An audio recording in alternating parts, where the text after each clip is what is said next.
Suwung Anoman Agung. Ceritane wayang Jawi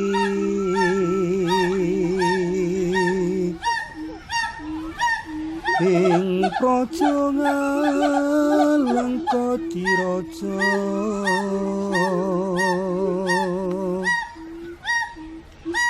Rahwana raja arane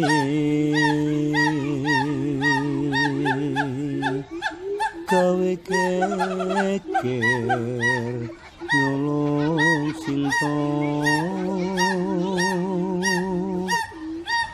Anoman cantut sumandang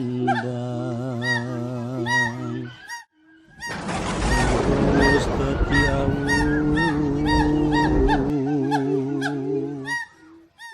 kobong gedhe jroning pro